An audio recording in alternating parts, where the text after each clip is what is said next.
그럼 세상에 이긴다는 건 뭐고 세상에 진다는 것은 무엇입니까? 세상을 이긴다는 것은 세상을 정복하고 다스리는 겁니까?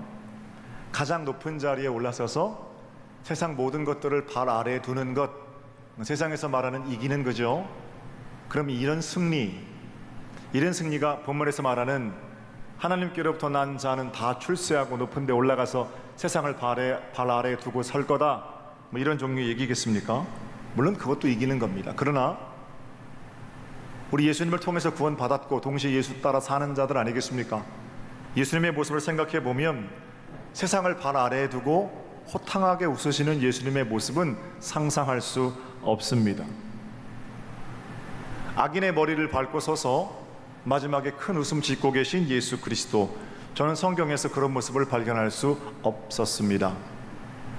홍콩 영화 이런 거 보면은요, 또 헐리우드 영화 보면 주인공이 마지막에 이기잖아요, 그죠? 부모님의 원수를 갚든지 친구들의 원수를 갚든지 그렇게 하는데, 원수의 머리에 마지막 한 발 남은 총알을 밟고 서서 하하하 이렇게 승리를 노래하고 원수를 조롱하는 그런 종류의 승리, 우리 예수님 통해서는 상상하기 어렵다는 겁니다. 그럼 우리 예수님은 어떻게 이기셨습니까? 예수 따라 사는 저와 여러분도 이긴다 이렇게 말씀하시는데, 어떻게 하는 것이 세상을 이기는 것입니까? 먼저 우리 주님 생각해 보면, 우리 주님은 자신을 팔아넘긴 배신자 가룟 유다까지도 마지막 돌아설 기회를 주신 분이십니다. 큰 소리 치던 제자들, 나는 주님을 절대로 안 버릴 겁니다, 그런 제자들을 통해서 얻은 배신, 큰 소리만큼 깊은 배신감을 가지고도 갈릴리 바닷가에 찾아가셔서 용서를 선포하신 분이 우리 예수님이십니다. 능력이 많으신 분이시죠. 죽은 자도 일으키시고 중풍병자도 고치시고 물리도 걸으시고 5,000명도 먹이시고, 주님 행하신 능력이 얼마나 많습니까? 그런 능력을 가지고 원수의 성문에 포화를 퍼붓는 일에 사용하신 적이 없습니다. 사람을 죽이는데 예수님은 자신의 능력을 사용하지 않으셨습니다. 그런 차원에서 예수님의 승리는 사랑의 승리입니다. 세상을 이긴다고 하는 것은, 또는 예수 닮아서 우리 또한 세상을 이기는 자로 살아가야 한다라는 부탁이나 명령은 예수 없이도 가능한 어떤 복수 같은 것은 아니라는 겁니다. 사랑으로 이기는 것, 선으로 악을 이기는 것, 뭐 그런 용주의 이김이 예수님께서 우리에게 허락하신 또는 보여주신 승리이겠죠. 이런 표현이 좋겠습니다. 세상의 화려함에 주눅들지 않는 것으로 세상을 이기는 겁니다. 세상의 유행을 쫓아가지 않는 것으로 세상을 이기는 겁니다. 돈으로 판단하는 세상이 두려워하는 돈의 위력 앞에 무릎 꿇지 않음으로 세상을 이기는 겁니다. 사람들은 저마다 성공을 말하잖아요. 사람들이 말하는 그런 성공에 마음을 빼앗기지 않는 겁니다. 그게 세상을 이기는 겁니다. 무릇 하나님께로서 난 자들은 그렇게 세상을 이깁니다. 거듭난 자, 거듭났다는 사람, 하나님께로부터 다시 태어난 사람들은 돈에 벌벌 떨지 않습니다. 돈이라는 게 그 앞에 벌벌 떠는 사람들 앞에서만 위력을 발휘합니다. 권력도 마찬가지지요. 그 권력 아무것도 아닙니다 이렇게 생각하는 사람한테는 권력이 힘을 쓰지 못합니다. 그러나 권력을 가지려는 사람, 권력 앞에 무서워하는 사람, 그런 사람들 앞에서 권력은 아주 매서운 힘을 가지고 그 사람을 다그치는 겁니다. 우리는 돈이나 권력이 아니라 하나님을 경외합니다. 그래서 돈 앞에, 권력 앞에 경외감을 갖는 것이 아니고 하나님 앞에 경외감을 가지게 되지요. 높은 사람을 만나면 높게 행하는 겁니다. 낮은 사람을 만나면 낮게 행하는 겁니다. 천지를 만드신 하나님께서 내 아버지시니까 높은 사람 앞에서 비굴어지고 낮은 사람 앞에서 우쭐하고 그렇지 않다라는 겁니다. 그렇게 날마다 자신에게 허락된 길을 오롯이 살아가는 것이 세상을 이기는 것입니다.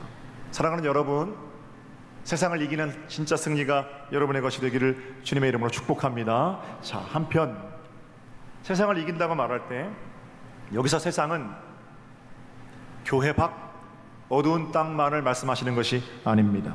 최소한 오늘 이 아침에 여러분과 제게 주시는 말씀은 세상에 나가서 다 이겨버려라 이런 말씀이 아닙니다. 묵묵히 하나님의 자녀답게 살아가야 한다는 말씀입니다. 동시에 교회 밖이 아닌 교회 안에 있는 세상, 믿음이 좋다고 소문난 서정교회 안에 들어와 있는, 또 여러분의 가정 가운데 들어와 있는 세상적인 가치와 싸워서 이겨야 한다라는 그런 말씀이기도 합니다. 구원받았다고 하는 여러분과 제 안에도 여전히 세상적인 가치가 기승을 부립니다. 아주 만연해 있습니다. 어떤 모습들이 있어요? 제가 오늘 두 가지 말씀드릴 거예요. 우리 안에 들어와 있는 세상, 첫 번째는 교만이고 두 번째는 욕심입니다. 우리는 교만과 욕심, 예수 잘 믿는다고 자부하는 우리 가운데 들어와 있는 그런 세상적인 가치들과 싸워서 이겨야 합니다. 여기서 교만은 높은 마음이긴 합니다만 높아지려고 하는 모든 마음을 포함합니다. 나를 통해서 주님 영광 받으시는 것에는 관심이 별로 없어요. 그런데 주님을 통해서 내가 출세하고 내가 영광 받으려고 하는 그런 마음, 전부 교만입니다. 참으로 형태도 다양하고 모습도 다양합니다. 좀 잘생기신 분들, 남자고 여자고를 떠나서 잘생기신 분들은 아름다운 육체가 교만의 이유가 될 수 있습니다. 우리 교회도 많이 배우신 분들 계십니다. 많이 배웠다는 것 때문에 교만할 수 있고요. 재산 좀 있는 사람들은 여러분의 넉넉한 형편이 교만의 이유가 될 수 있습니다. 우쭐거리거든요.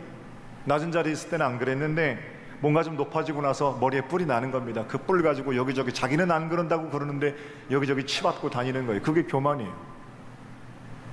다윗은 어떻습니까? 다윗이 얼마나 위대한 왕입니까? 이스라엘 국기에 다윗의 별이 있는데요. 다윗의 성경의 위대한 점은 전부 다윗이 왕이 되기 전에 했던 일입니다. 물맷돌로 골리앗을 무찌른 일이라든지, 악기를 연주해서 사울에게 덧세워진 악령을 내쫓았다든지, 나가서 블레셋 군사들을 전부 무찔렀다든지, 사울의 친위대가 찾아올 때 원수 같은 사위를 죽일 수 있었음에도 불구하고 두 번이나 그 옷자락만 베고 용서해 주었다든지, 이거 얼마나 아름다운 일들입니까? 다윗의 이야기 속에서 정말로 빼놓을 수 없는 엄청난 얘기들이거든요. 근데 이건 전부 다윗이 왕 되기 전에 있었던 일입니다. 오히려 성경은 높은 자리에 올라간 다윗이 어떤 일을 했느냐, 물론 좋은 일도 많이 했겠지만 다윗이 저지른 결정적인 실수를 증거하는데 충신의 아내를 강간한 일을 적고 있어요. 한순간 욕정에 못 이겨서 목욕하고 있는 바세바를 자기 궁궐로 불러들이고 왕이라는 자신의 절대 권력을 이용해서 그녀와 동침하고 그 강간죄를 은폐하기 위해서 자기와 자기 조국을 위해서 싸우고 있는 충신을 사지로 내몰고 그 사지에서 요압 장군을 시켜서 가장 최전선에서 죽게 한 살인교사, 이거 언제 저질렀다고요? 다윗이 왕에 올랐을 때, 가장 높은 자리에 있을 때 저지른 얘기입니다. 여러분 생각해 보세요. 만약에 성경이 여러분 성실하게 여러분의 양을 치면 다윗처럼 왕이 될 겁니다, 이런 얘기를 하려고 했다면 왕이 된 다음에 다윗의 얘기는 감췄어야죠. 다시 한번요.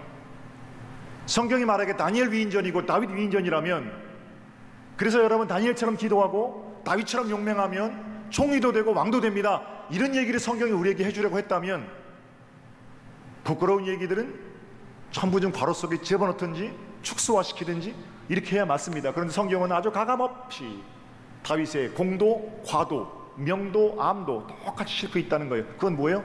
성경은 다윗 위인전이 아니라는 거예요. 열심히 기도하면 다윗처럼 왕이 된다라든지, 열심히 기도하면 다니엘처럼 총리가 된다라든지, 요셉처럼 이런 얘기를 성경이 하는 게 아니라는 거예요. 하나님의 사람 다윗도, 그 용맹한 다윗도, 그 똑똑한 다니엘도 높아지는 자리에서 교만하면 마지막이 좋지 않다라는 거예요. 다윗이 마지막에 어떻게 됐는데요? 자기 아들들이 왕위를 다툽니다. 서로 이복 형제들이 죽이는 거예요. 자식이 자식을 죽이는 걸 봐요. 제일 사랑하는 아들 압살롬이 자기 죽이겠다고 칼을 들고 쫓아옵니다. 얼마나 비천한 인생입니까? 여러분, 왕도 하고 그것도 하고 싶으십니까? 성경은 우리가 어떻게 하면 높은 자리에 올라가느냐, 이걸 말씀하고 있는 책이 아니에요. 우리 마음 가운데 있는 세상적인 가치, 높아지려는 마음, 그런 것들을 좀 빼버리든지 아니면 그런 것들 속에 의미를 발견하고 심어야 한다, 라는 말씀을 성경이 하고 있는 겁니다. 위대한 사람 다윗도 다니엘도 그랬다면 여러분과 저는 어떻습니까? 여러분과 저도 높아지면 별 수 없지 않겠습니까? 그런데도 또 기도하고 높아져야만 합니까? 겸손의 허리를 동이십시오. 신앙생활은 얼마나 겸손하게 얼마나 낮아지는가 하는 싸움입니다. 가만히 놔두면 우리 마음은 하늘 높은 줄 모르고 올라가거든요. 예외 없어요. 사랑하는 성도 여러분, 우리 주님 높은 하늘 보좌 버리시고 이 땅에 오셨는데 예수 따르는 우리들은 오히려 반대로 예수 밟고 자꾸 높아지려고만 하니까 오늘날 기독교 신앙의 이중성이 있는 거 아니겠습니까? 우리 안에 있는 세상, 교만, 다름 아닌 높아지려는 마음입니다. 어떻게 해야 합니까? 선택은 여러분의 몫이에요. 높아지고 커지고 더 세련되지고 영향력을 가지게 되고, 사실 그거 싫어하는 사람이 어디 있습니까? 그러나 여전히 그 자리에서 우리 주님 말씀하시는 겁니다. 한 목사 수천 명이 모이는 교회에서 영향력 있는 종교 지도자가 되고 이름을 남기고 싶으냐? 너 선택해라. 그게 좋으냐? 오늘 무명의 어린아이가 너희 교회 등록하는 걸로 춤출 수 있겠는? 분명한 거 있습니다. 예수 믿기 전에도, 예수 인격적으로 만나기 전에도 나는 높아지는 걸 좋아했습니다. 여러분도 그러시잖아요. 예수 믿고 난 다음에도 여전히 내가 높아지는 걸 좋아하고, 거듭났다는 우리가 여전히 예수 밟고 올라서는 것만 좋아한다면 우리는 거듭난 게 아니죠. 예수 믿고 나면 목사 노릇하면서 장로님 노릇하시면서 여전히 높아지는 것만 좋아한다면 우리 안에 거룩을 말하지만 사실은 세상적인 욕심들로 가득 차 있는 거죠. 높아지려고 사는 것이 거듭나기 이전의 삶이라면 이제 거듭났으면 낮아지려고 살아야 합니다. 위대한 역설이 있어요. 낮은 곳에 가서 먼저 설 때 우리 주님 우리를 존귀케 하십니다. 높아지려는 건 세상을 사랑하는 겁니다. 반대로 낮아지려는 것은 하나님을 사랑하는 겁니다. 우리 주님 거기에 계시거든요. 유명한 설교가인 헨리 무어하우스가 캐나다에서 부흥회를 인도합니다. 눈물을 흘리며 힘있는 목소리로 그날도 설교를 했습니다. 그런데 왠지 그날따라 회중들이 전혀 반응을 안 보이는 거예요. 그 전에 설교할 때는 사람들이 울고 뒤집어지고 난리가 났었거든요. 근데 아무리 가열차게 설교를 해도 회중들이 움직이지를 않아요. 다 끝나고 내려와서 성령님, 오늘은 왜 아무런 역사도 하지 않으셨어요? 그리고 나서 옆에 보니까 포스터가 붙어 있는 거예요. 뭐라고 포스터가 붙어 있냐면, 와서 들으라, 영국의 모든 설교가들 중에서 가장 뛰어난 능력의 종 무어하우스의 설교가 시작된다. 그 포스터를 보는 순간 깨닫게 됩니다. 아, 예수님 가신 길하고 내가 정반대로 가고 있구나.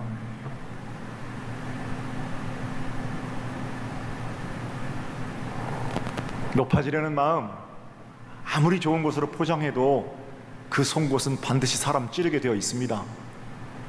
교만, 우리 안에 있는 부인할 수 없는 세상적인 가치입니다. 애써 눌러놓은 것 같은데 금방 또 머리를 치켜들거든요. 저는 그런데 여러분 어떠신지 모르겠어요. 늘 깨어 있어야 하는 이유가 바로 그겁니다. 세상에서 겸손하기가 제일 힘들어요. 사랑하는 여러분, 여러분 안에 있는 세상적인 가치, 높아지려는 마음, 그 높아지려는 마음이 탁 걸고 있는 이 성공에 대한 야망, 그런 것들로부터 자유하시기를 주님의 이름으로 축복합니다. 감사가 항상 그것보다 좀 커야 돼요. 그래야 천국이죠. 한 가지만 더 생각해 보겠습니다. 우리 안에 있는 세상, 욕심입니다. 이겨야 할 것들입니다. 하나님께로부터 난 자마다 세상을 이기느니라. 하나님께로부터 난 자마다 우리 안에 있는 교만을 물리치고, 두 번째는 욕심을 물리치는 겁니다. 저는 욕심 하나도 없어요, 목사님. 이렇게 말하는 사람 욕심 많은 사람입니다. 욕심 하나도 없는 사람 없습니다. 사람의 관심 분야에 따라서 욕심이 나눠지지요. 어떤 분들은 돈에 대한 욕심이 많은 분들이 있어요. 나는 돈에 대한 욕심이 없어요. 이미 충분하거든요. 뭐든지 돈으로 계산하고 판단하는 건 돈에 대한 욕심으로 가득 차 있는 겁니다. 어떤 분들은 먹는 것에 대한 욕심이 큽니다. 다른 건 다 잘 참는데 먹는 거 안 주면 화내는 사람이 있어요. 어떤 사람은 성적인 욕망에 대한 집착에 끌려다니는 사람들이 있고요. 어떤 사람들은 자녀에 대한 과도한 욕심이 자녀의 삶을 올가매고 있고요. 대개 그런 분들의 공통점이 있습니다. 다른 것에 끌려다니시는 분들, 욕심에 미혹된 사람들은 목사가 집사님, 권사님, 우리 성경 좀 읽읍시다. 기도 좀 하고 성경 공부 좀 합시다. 소그룹, 선교회, 봉사활동 좀 합시다. 이렇게 제안을 하면 첫 마디가 다 똑같습니다. 목사님 죄송한데요. 이거예요. 첫 번째 대답이. 마음은 있는데 사는 게 바빠서요. 아주 똑같이 정해진 레퍼토리입니다. 제가 목회 20년 하면서 매일 그 얘기 듣습니다. 정죄하려는 거 절대로 아닙니다. 그러나 영적으로는 매우 안타까운 일이에요.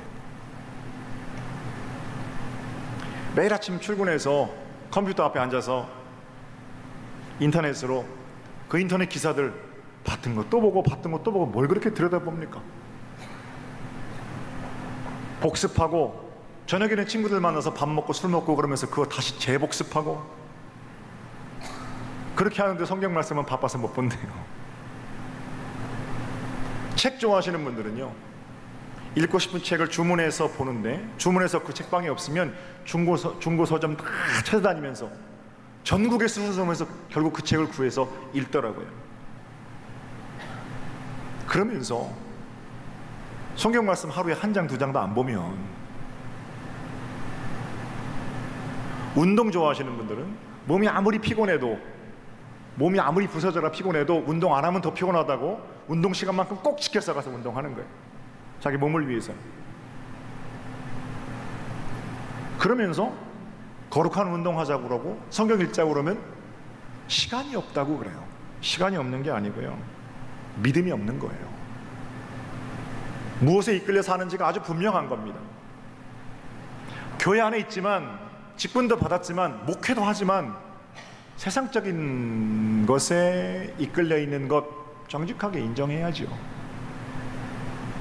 그런 분들에게 오늘 말씀이 참 무색합니다. 하나님께로부터 난 자마다 세상을 이기느니라. 언감생심, 어떻게 세상을 이깁니까? 거기 끌려다니면서. 그러나 하나님께로서 난 자들은 욕심을 이깁니다. 매일매일 조금씩 덜어내며 그렇게 삽니다. 내게 그렇게 많은 땅, 많은 돈이 필요하지 않다는 사실을 절감하게 되는 겁니다. 예수 그리스도를 바라보니까. 레오 톨스토이의 사람에게는 얼마만큼의 땅이 필요한가라는 동화가 있습니다. 짧게 말씀드리면, 네가 아침부터 걸어가서 밟고 다니는 땅, 그렇게 그 땅을 너한테 주겠다는 제안을 하는 거죠. 출발합니다. 돌아가야 되는데 가보니까 더 멋진 땅이 있고 더 멋진 땅이 있어요. 해가 지려면 아직 멀었어요. 하루 종일 돌아다니는 겁니다. 그리고 나서 마침내 해가 딱 넘어가는 그 순간에 출발했던 자리를 딱 터치다운 하는 거예요. 그가 반환점에 돌아오면서 석양에 해가 졌습니다. 그러니까 하루 동안 그 친구가 밟고 다닌 땅은 전부 그 사람 땅이 되는 겁니다. 그런데 어떻게 됐어요? 너무 힘들어서 터치다운 하면서 죽었어요. 그가 하루 동안 걸어다닌 땅이 그 땅이 된 게 아니라 한평, 그 사람이 묻히는 한 평 안 되는 땅이 그 사람에게는 필요했던 겁니다. 그 동화 제목이 사람에게는 얼마만큼의 땅이 필요한가예요.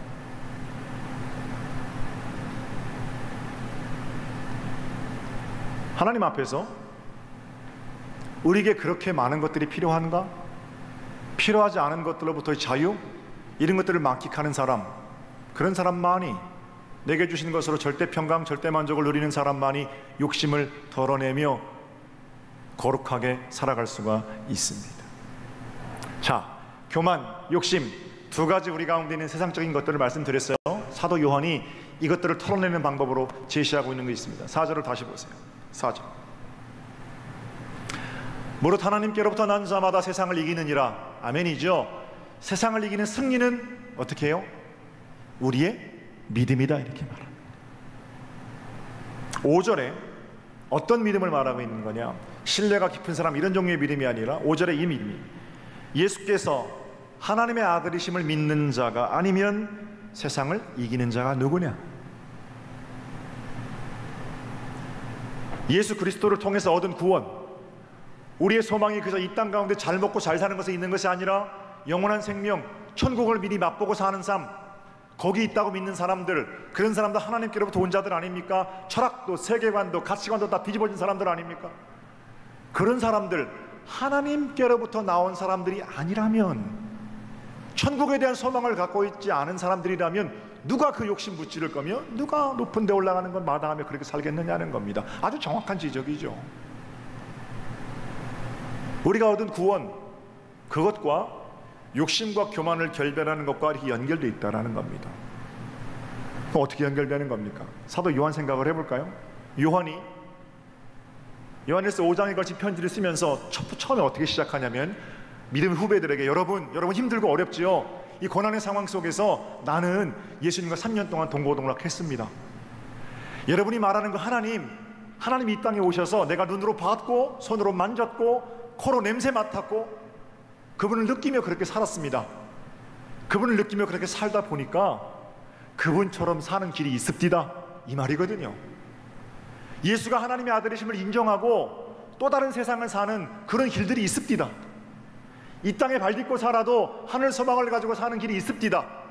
내가 그 길을 여러분들에게 이제 얘기하려고 그럽니다. 여러분들은 하나님께 속한 자입니다. 요한이 지금 이 얘기하는 거거든요. 그 가운데서 뭐라고 그러는 거예요? 우리 안에 있는 욕심, 우리 안에 있는 교만, 세상에 말하는 수많은 가치들을 이기며 살 수 있는 길이 어디 있다는 거예요? 구원받은 예수 그리스도를 바라보고 그분과 동행하는 삶 가운데 있다는 거예요. 그분이 우리에게 보여주신 길은, 하나님, 높기로 따지면 그분보다 높은 사람이 어디 있어요? 가장 높은 분, 그분이 하늘 보좌 버리시고 이 땅에 오셔서 모든 욕심과는 결별한 채로 살아가시던 그 아름다운 모습, 그러니까 너는 지금 거듭난 자고 예수 그리스도와 동행하는 자이니까 이미 교만과 욕심 가운데 떠난 자임을 기억하라. 한번 따라해 볼까요?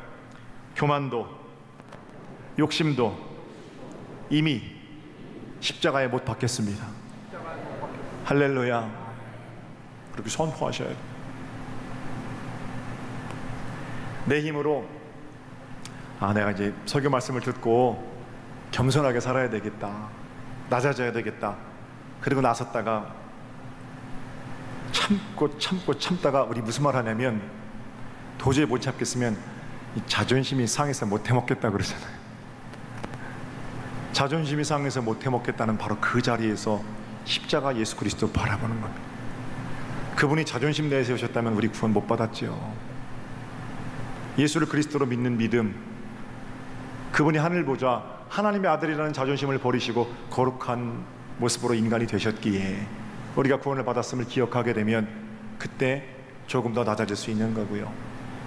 나는 욕심이 없어요, 가식, 위선 이렇게 하다가 내 추악한 욕심을 발견하고 이게 잘 안 떨쳐져요, 주님 어떻게 해요? 그렇게 주님 십자가를 받고 기도하면 자신의 생명마저 내게 주신 예수 그리스도를 통하여 우리도 욕심을 덜어내며 거룩한 삶을 살아갈 수가 있는 거고요.